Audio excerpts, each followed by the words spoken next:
Bonjour, bonjour, salut, salut, shalom, shalom, tout le monde, ainsi que la team Firmin Love.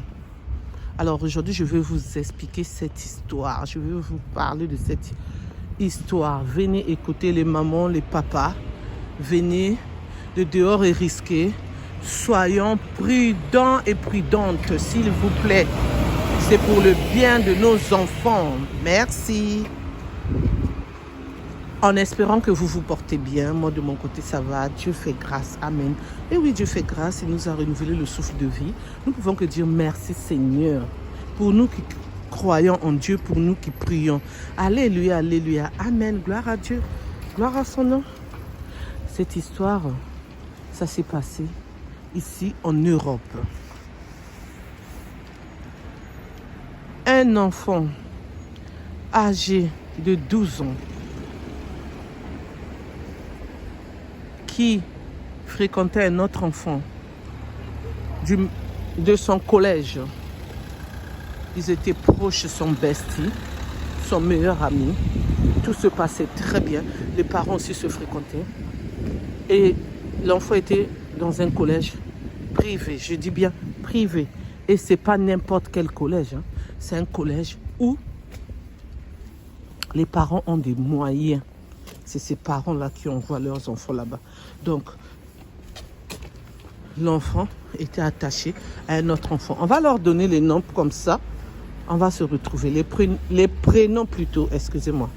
On va dire David et Eric. Eric, c'était son anniversaire. Il a parlé à ses parents.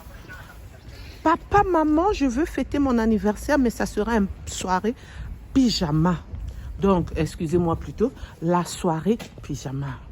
Les parents ne disent pas de problème. Invite quelques amis qui vont venir, tes amis proches. Parmi les amis proches, il y avait David qui était invité, qui était content, qui voulait aller à la soirée pyjama, qui a demandé la permission à ses parents. Ses parents ont dit, oui, bien sûr, en plus de ça, on aime bien Eric.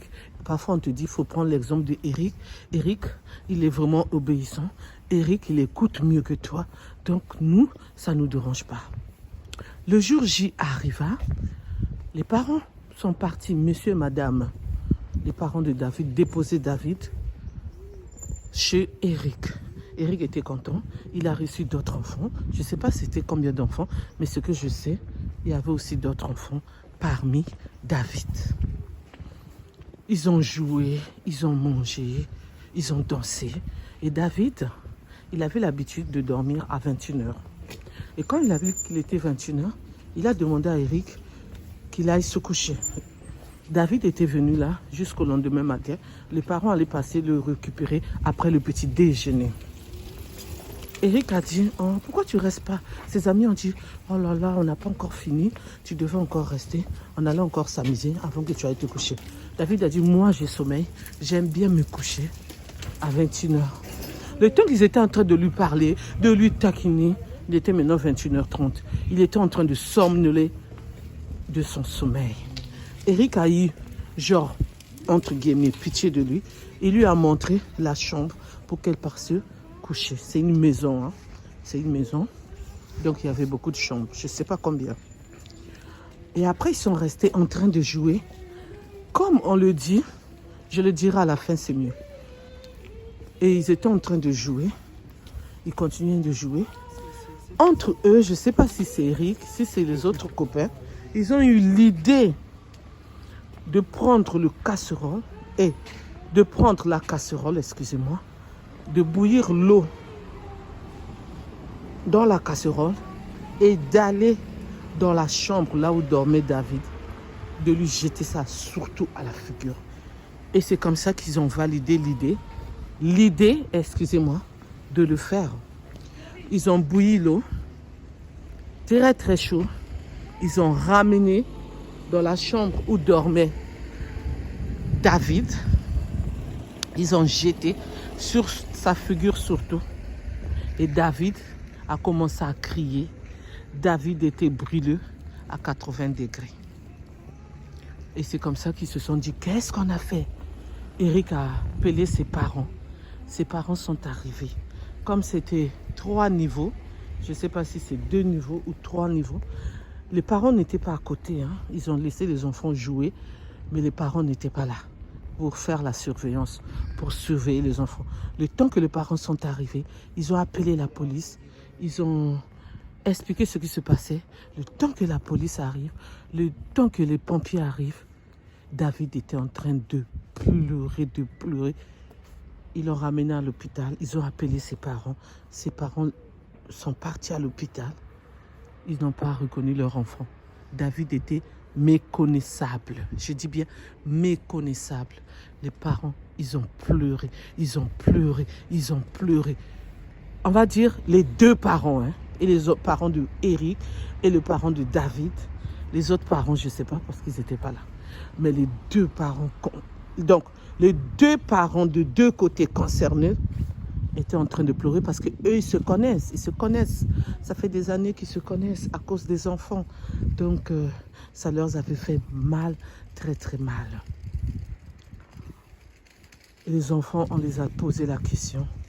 La police les a interrogés. On a posé, même eux-mêmes les parents, ils ont dit qu'est-ce qui vous a pris, pourquoi vous avez fait ça. Ils ont voulu essayer un jeu. Et oui, essayer un jeu. Vous vous rendez compte?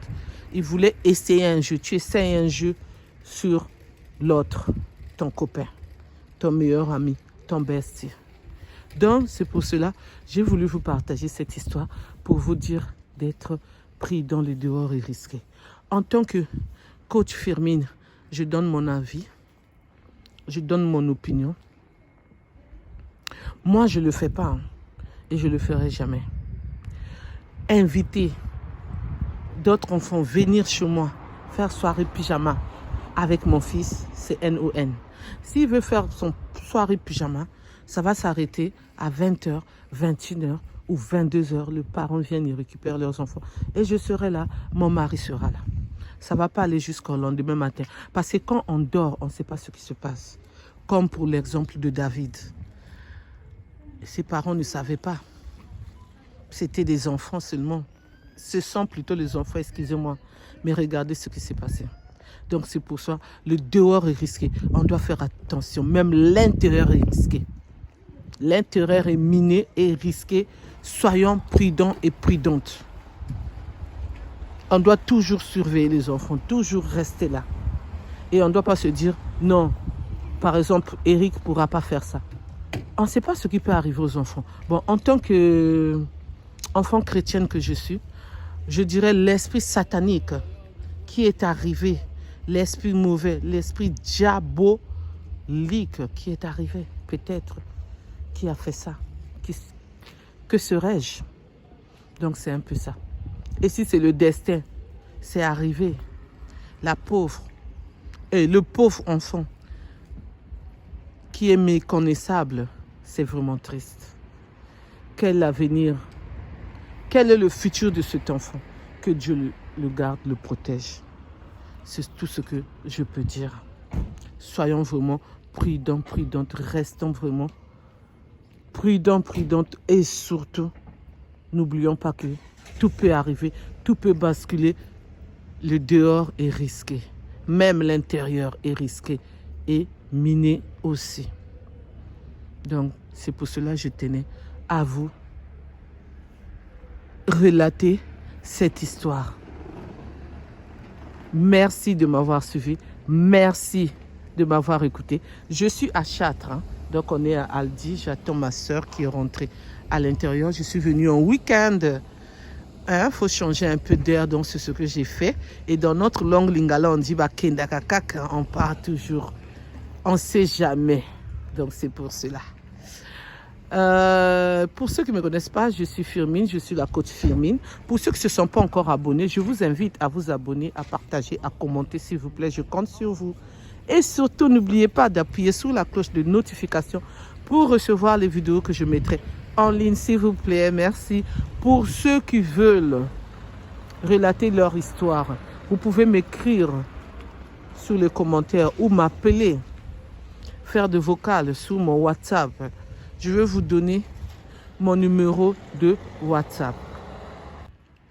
Mon numéro de téléphone, c'est le 06 21 12 63 93. Je répète, c'est le 06 21 12 63 93. Donc vous pouvez m'appeler pour vous relater vos histoires, ce que vous avez vécu, ce que les autres ont vécu, ce que vous avez entendu qui vous touche au cœur, pour que nous puissions écouter et que je puisse le relater. Si vous voulez aussi vous-même relater votre histoire, vous me donnez rendez-vous et on le fera ensemble au moment opportun.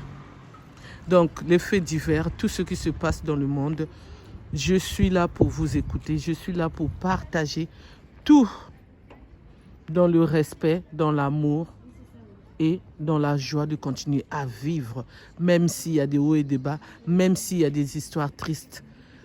On n'a pas le choix, c'est le futur de chacun de nous, c'est le passé de chacun de nous, c'est l'avenir de chacun de nous. Merci. Pour ce, je vous dis à bientôt pour une nouvelle vidéo. Merci beaucoup. Bye bye. Bye.